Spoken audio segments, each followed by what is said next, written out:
Western Whisper, and this is Whisper 70. It has been a little while since I did a whisper.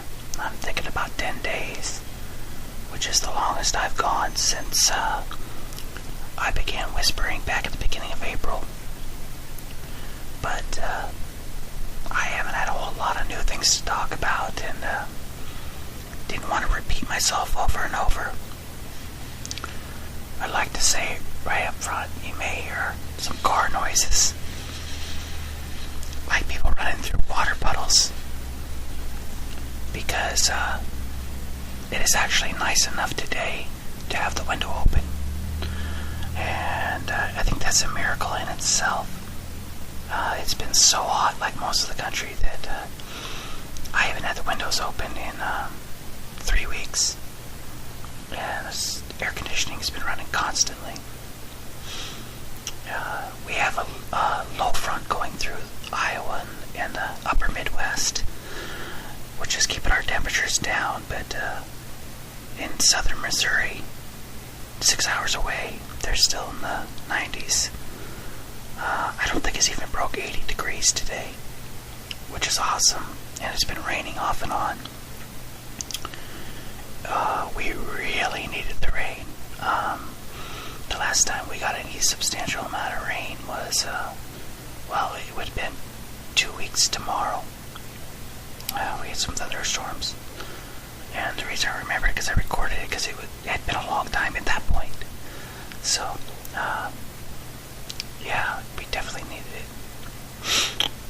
I mean, I don't think we have as bad as Texas. 110, and in Dallas it's been over 100 for over 30 days, and I bet our ground was cracked up here, but I can't imagine what it must be like down there. But it looks like tomorrow's going to be pretty nice as well. Fairly low temperatures, actually a little bit below normal. 90 degrees is about normal for August for us. So I can remember in May, because I went on my camp trip around the 20th of May. I remember thinking and saying that it was too cool. I can't believe how cold it was. Wanted the warm summer weather. Well, once it hit about mid-June, it didn't let up. And again, like most of the country, just such severe weather this summer, starting in April with all the tornadoes. I saw on the Weather Channel yesterday that they said that April of this year there were more than 700 tornadoes in the United States. The previous record was in 1974, and it was 200 and some. So, we tripled the previous record. And I'm not sure if we broke the record, but fatalities because of severe weather, I do believe it was like in the 560 range, something like that. I don't know if that actually broke a record or not. I don't think it did, because I think the tri-state tornado in 1925 killed more people than the single tornado, but I mean, very close. And then these heat waves, breaking records everywhere. We've come close to a lot of records in Iowa, but to say that we actually broke them, not a lot, but we came real close. I do think pretty sure I have a job. It's not a permanent job, it's a temporary job. And it's a little menial, but I'm not going to let it go. I already gave up one job I thought was beneath me, and I'm still regretting it. It was part-time, but it was permanent. I can work pretty much as many hours as I want, because it's a seasonal job. So, I mean, I stand a chance to make some good money if I'm able to put a lot of hours in a day. And I also was offered a one-day-a-week job, which pays okay for just working one day. Um, as long as the baby being born doesn't interfere with it, I'll probably take that as well. It's a permanent job, but like I said, it's only 1 day a week. It never would be enough on its own, and it's Sunday, so no partying with friends on Saturday night, but who cares? My wife had another doctor's appointment. She is 1 centimeter dilated, which I don't know if that, they don't seem to think it's an immediate worry, but she's due in about 3 weeks now. Doctor said she could go 2 weeks early because it's the second child. When my son was born, she said that she was only dilated 2 centimeters, and they had her come back. She had a doctor's appointment the day of his due date, and then, like I said, she was 2 centimeters dilated, so they said, go ahead, take your time, pick your bag here, go pack a bag, and come back. Well, that was in the morning. He wasn't born until 9 p.m., thereabouts. So, basically, we're looking at probably pretty much any time, but I would say probably much better chance starting next week. And we're ready. I got some awesome videos of our little girl pushing from the inside of my wife's belly, and it looks like she's got some kind of alien trying to push out. She's pushing so hard, there's like ripples. And this is my 3rd biological child, so I mean, it's not like it's a new thing, but there's been a lot of years in between. My daughter's going to be 17 in December, so yeah, there was 11 years between my first 2, and it's been 6 years since my son, so yeah, I've spent most of my adult life with little children around.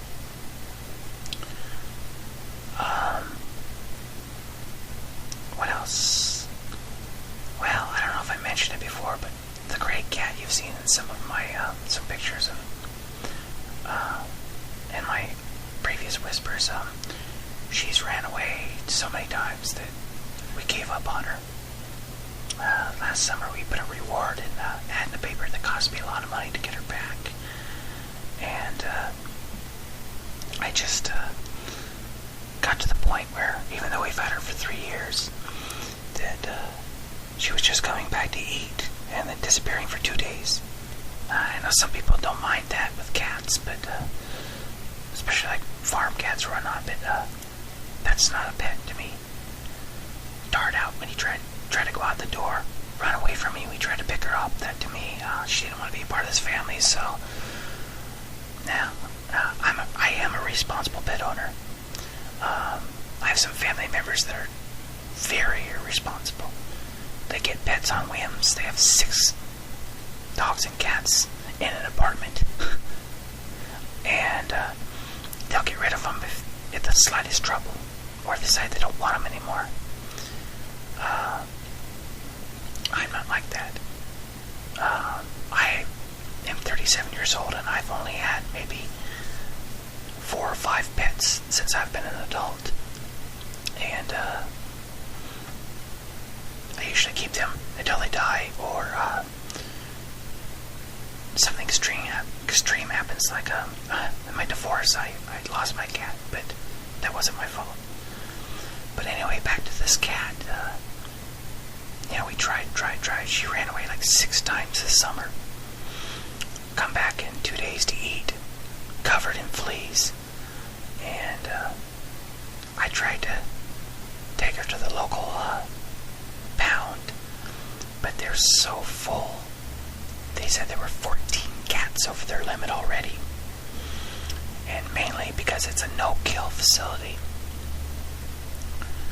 I'm not sure what would be more humane. This cat's healthy, besides covered in fleas, but she is an ordinary cat. Gray cats are a dime a dozen. She probably would be killed if I took her to a facility that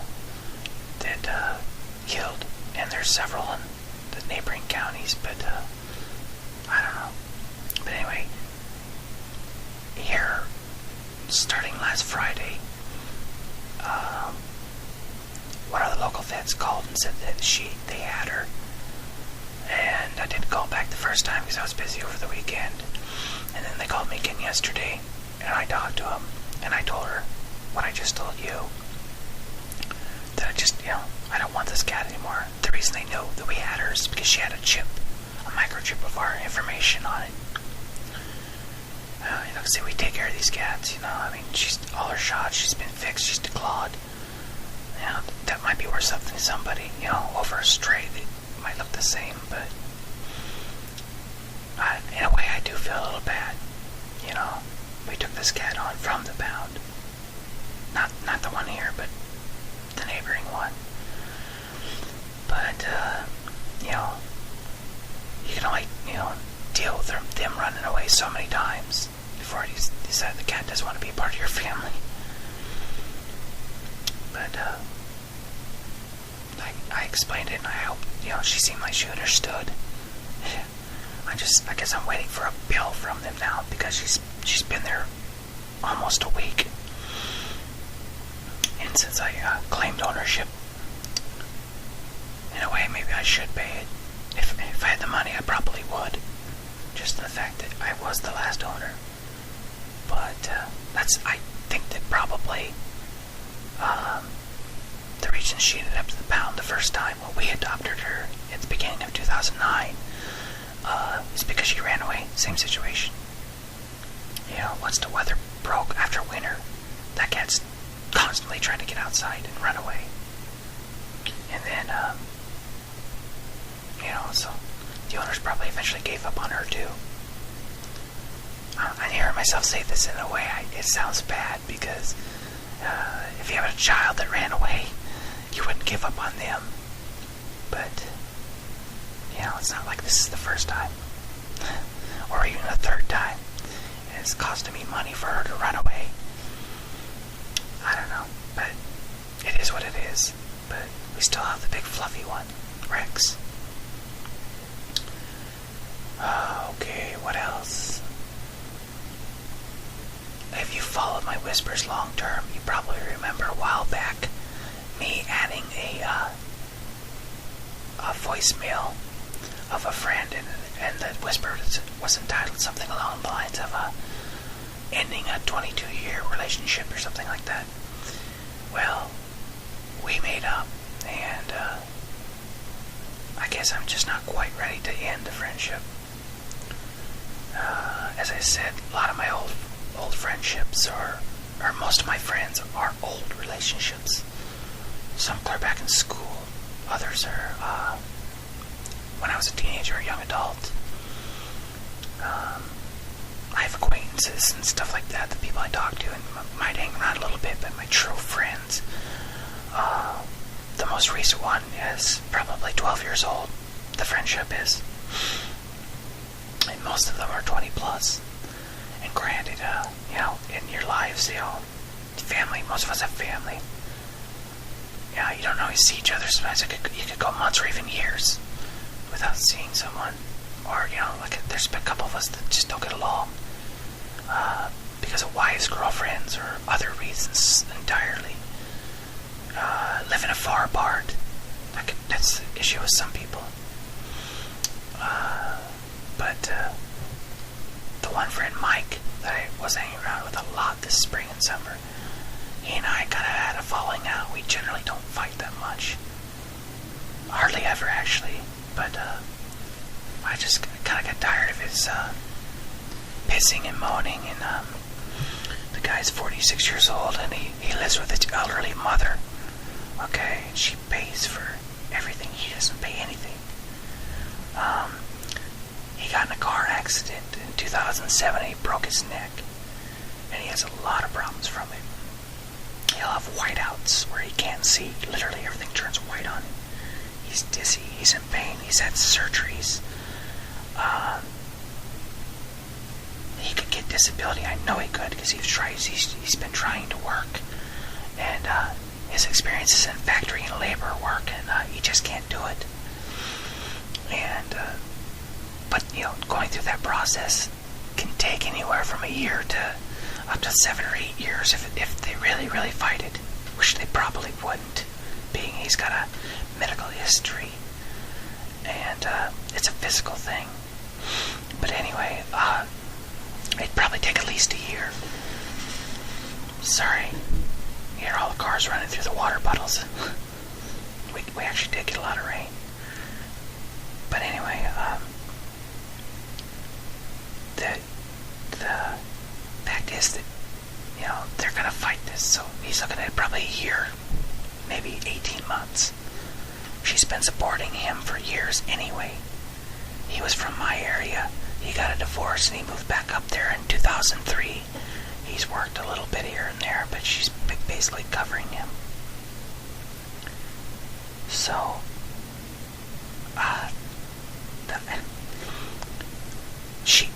what I'm trying to say is that his mom is discouraging him to try to get disability. She doesn't think he'll get it. She's wrong. It just takes time. But if she discourages him, he goes back and tries to work at what he knows how to do, which is all physical. He works for a few weeks, has to quit. She's right back to supporting him again. So, I think she should just support him for now. Let him get his disability. Then he can be out on his own. Not that I encourage people to be on disability unless they really need it. Now, my father is on disability, but he worked for years. He worked construction, a family business, and he's had 3 back surgeries. He's pretty messed up now, so he does get disability, but part of his Social Security that he paid into. And I have known a few people that let the system dry since the time they were 19. One that's kind of a friend. He had one job in his whole life. He's 39. He's nothing wrong with him physically. So yeah, I don't encourage it unless it's really warranted. Same thing with state help, welfare, food stamps, other programs like HUD that helps you pay your rent. There's 100 different things out there. You can get help with your utilities and whatnot if you really need it for a short term. Yes, that's what it's there for, but not long term. But let me finish that other part. I know I'm rambling a little bit, but basically my friend was saying, he has to be paid. Okay, his mother is like 72. Okay, she cannot mow the lawn. He gets paid $20 to mow the lawn when she's supporting him. She pays for everything for him. He pays nothing. He has to be paid. She's active in her community with the older people. And in her church, when someone dies in the church, she and my friend Mike generally go over and help the families clear out the house and, get it ready for either to sell or whatever they're gonna do after a person dies. He has to be paid, just like a regular person off the street, to help out. Otherwise, he pisses and moans about it. This guy is 46 years old, and he's being paid like he's getting an allowance, when his mother has been basically supporting him non-stop since 2003, and off and on his whole life, even when he was down here. The guy do all right for a while, but then, he lived on a farm down here for like 10 years, and the propane would get expensive because you had to fill so much of it up, and she'd pay for it. So he's never had to totally be on his own. Even married, he didn't have to be on his own. But anyway, that's the point of the reason I finally got tired of hearing him whining and saying he was going to be paid and he wasn't going to do it for free. And I'm thinking, your mother's been supporting you your whole life and non-stop for 8 years. You can't help her out. I just got tired of it. I finally just told him, I've heard enough, shut up. And we got in an argument, kind of text war for a short time, and that was about 2 weeks ago, and I haven't talked to him since. And that might have had a little something to do with me making up with the other friend that I had the problem with. And it might not have either. I mean, I've been talking to him a little bit here and there, even before this, but yeah, I went up to Des Moines, where he lives, the capital of Iowa, and spent the night. Went to a couple bars, and it was nice to get out of my hometown, but I don't know. I'm gonna lay off drinking now. As I said, I've been drinking a lot more, especially now because it's getting too close to the time for the baby to be born. There's no way I'm going to be drunk when she goes to labor. So I've laid off and won't drink again until after the baby's born. And with coming up at work, I wouldn't be able to do it too much anyway. So it looks to me like I'm probably not going to have a day off for a while anyway. The first job I told you about, it pretty much runs every day of the week. I mean, not required to work every day, but I'll have to have Sunday off to do the other job. So I really haven't done anything physical work much besides that job I did for a short time in years. Went to school, but I didn't work. So it'll probably be hard, but it'll be a welcome change to earn my money. Okay, I don't know how people can whisper for an hour and a half like you do sometimes on these whispers. I've whispered for 21 minutes and I'm getting lightheaded. So, and I don't even smoke. So, anyway, I think I will close, and I will try to get back again in a week or less. If I have something to talk about, that is. So, I'll get back to you soon. And hopefully soon after this, the rest of you will start cooling down as well. Done with the summer. Bring on the fall. Alright. Have the good rest of the week and a good weekend. Goodbye.